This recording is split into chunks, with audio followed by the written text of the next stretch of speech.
Hi, everyone.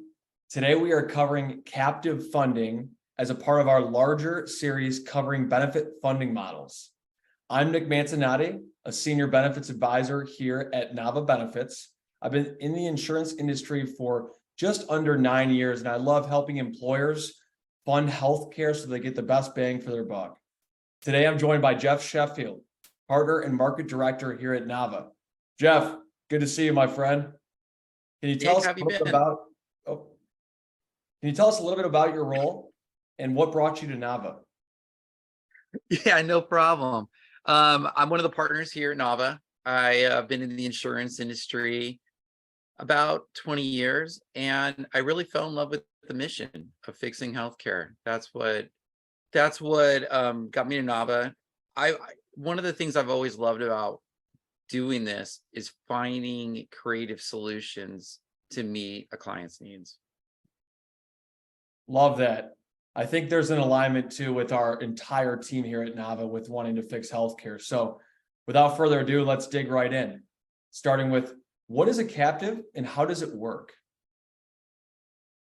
Yeah, I think that's probably one of the most complicated questions. It's almost like talking about tax accounting in a lot of ways. People start to dumb out pretty quickly. But basically it's health insurance. It's just a different way of looking at health insurance. There's so many ways to skin a cat. There's fully insured to self-insured, and captive falls within that spectrum, kind of in the middle. The way I always like to look at it is when you go buy a car, you go to the car, or you go pick a car, you pick the color, they pick the model, you test drive it and whatnot. With a captive program, you're basically buying the engine first, and then you're going to design the car to your needs and your wants. So you got a lot more control with it. Yeah, love the car analogy.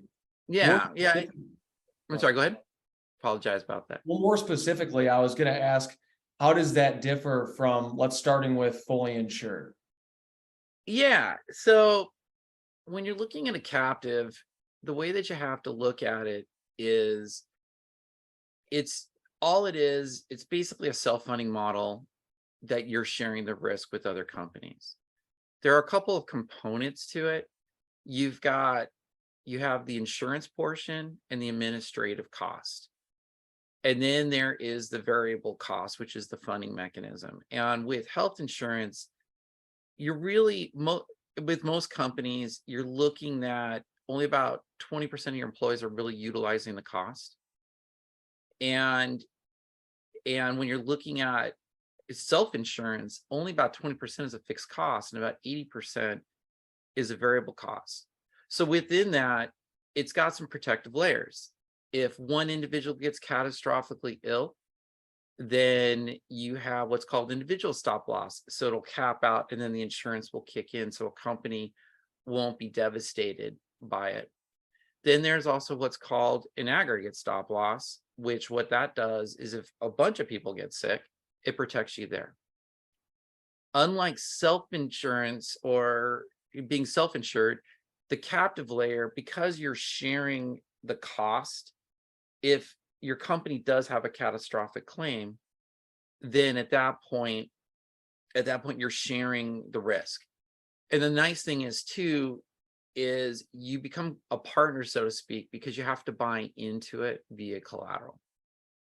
And then there's then the last part is you get to design what health insurance carrier you want to go with, because we look for a TPA that fosters that relationship with the health insurance companies and the captive companies. Hopefully that wasn't a little too long-winded for you. No, that was perfect. It sounds like captive funding is that perfect in the middle between fully insured and self-funding.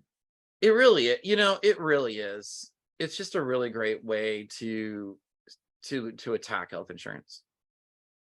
What would you say the primary differentiator is from self-insuring versus just captive funding? It's because you're sharing that risk pool.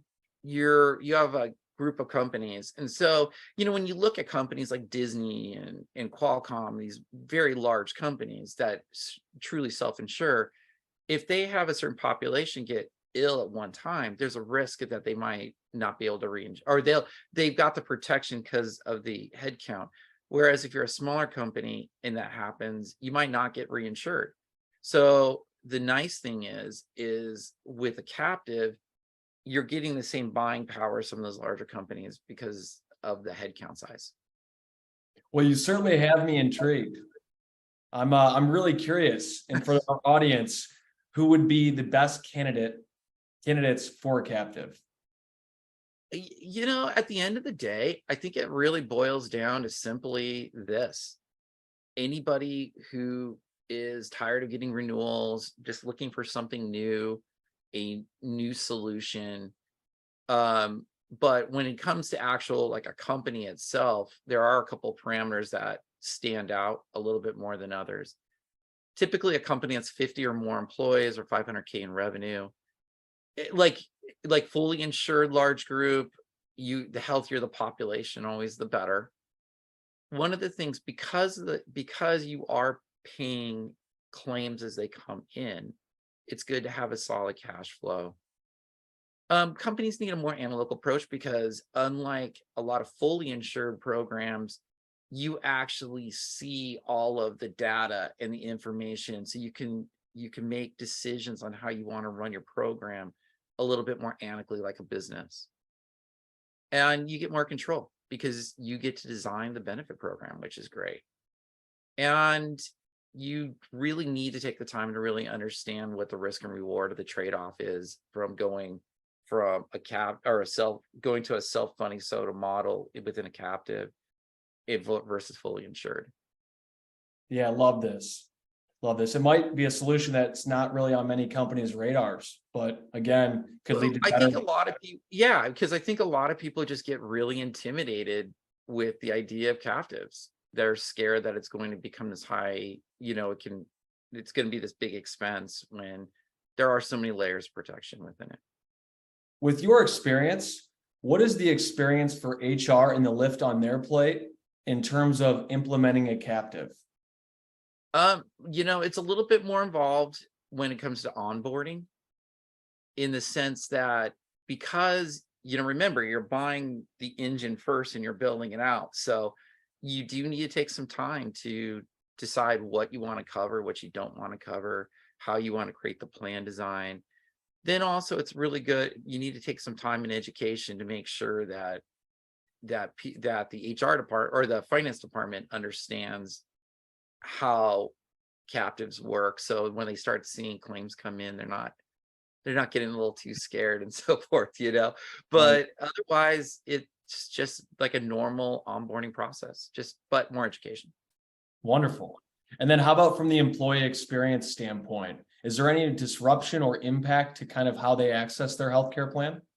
Not, it's not any different than if they went and changed carriers on a fully insured market. If they went from like Anthem, Blue Cross, United Healthcare, it's just new ID cards, taking it to the doctor and presenting it to them. Wonderful. So, Geoff, this sounds great and all, but there's got to be some clawbacks or things that potentially could be at risk or that HR should be considering that they might not be on the front end. What are some of those potential drawbacks? I mean, yeah, like anything, it's good to understand what those drawbacks are from the beginning. It's not a short-term solution. If you think you're going to come in and you're going to save thousands of dollars at first, that's usually not the case. But it is a long-term strategy, because remember, you're really just fixating on the administrative side, or the fixed cost side is where you're really focusing on that cost. And also just really taking the time to manage the claim bank and understanding how the claim bank works. Wonderful. So next steps, if I wanted to implement this, what should we do first? Go talk to your broker. Because really, at the end of the day, everything that we talked about, if you've got a really good broker, the broker is going to hold your hand and walk you through all of this. And so it's just, yeah.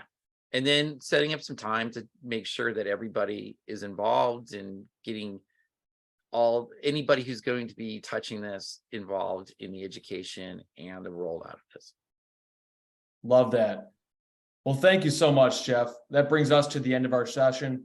I want to thank Geoff for joining us today, and we Yeah, hope thanks, you Nick. all found this session really, really useful. So again, this is just captive funding in our larger part series on different ways to fund benefits. If you have interest in learning more about other funding strategies in the market that might be right for you, always feel free to reach out to myself or Geoff Sheffield, and look forward to hearing from you soon. Take care. Yeah, thank you.